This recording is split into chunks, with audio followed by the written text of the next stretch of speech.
금융기관에 빚을 진 자영업자분들의 어려움이 지속되고 있는 가운데 개인 사업자 개인회생과 관련한 문의가 꾸준히 늘고 있습니다.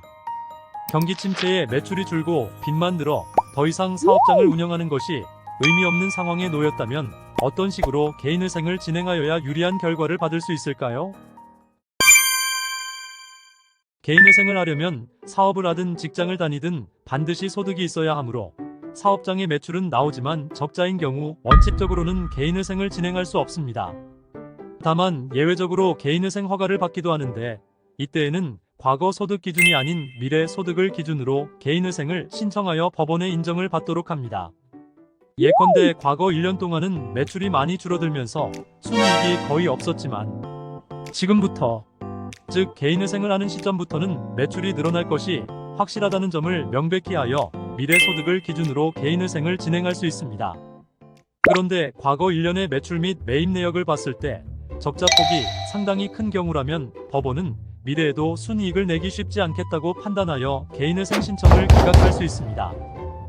따라서 더 이상 매출이 늘어날 여지가 없다고 판단되면 사업을 포기하고 직장에 취업한 뒤 급여소득자로 개인회생을 신청하는 것이 유리할 수 있습니다.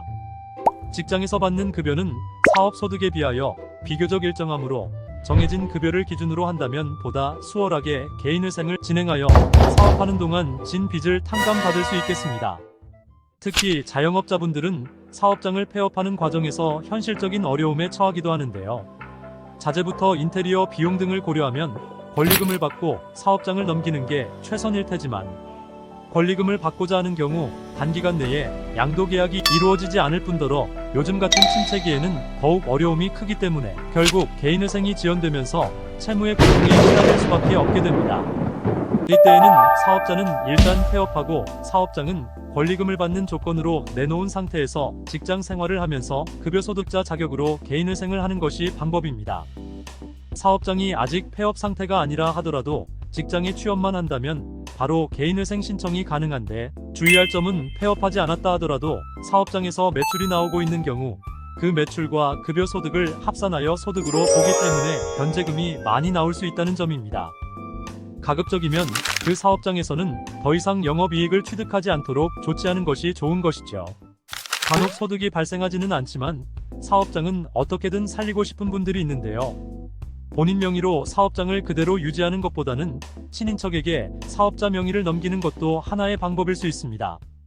사업자를 양도했을 때 그 사업장의 재산 가치가 얼마인지 따져서 그 부분을 청산 가치에 반영한다면 개인회생을 진행하는 데에 크게 문제될 일은 없답니다. 다만 사업장 소득이 꽤 발생하는 상황에서 친인척에게 양도한 후 직장에 취업하여 월 변제금을 납입하는 상황이라면 소득 부분에 있어 문제가 될 수도 있으니 자세한 내용은 상담을 받아보시기 바랍니다. 어떤 어려움에 처했든 방법이 있습니다. 개인회생을 고민하고 계신다면 사업자 개인회생을 전문으로 하고 있는 저희 태안에서 정확한 상담을 받아보신 뒤 함께 어려움을 극복하셨으면 좋겠습니다. 그럼 다음 시간에 또 만나요. 오늘 영상이 유익하셨다면 구독, 좋아요 부탁드려요.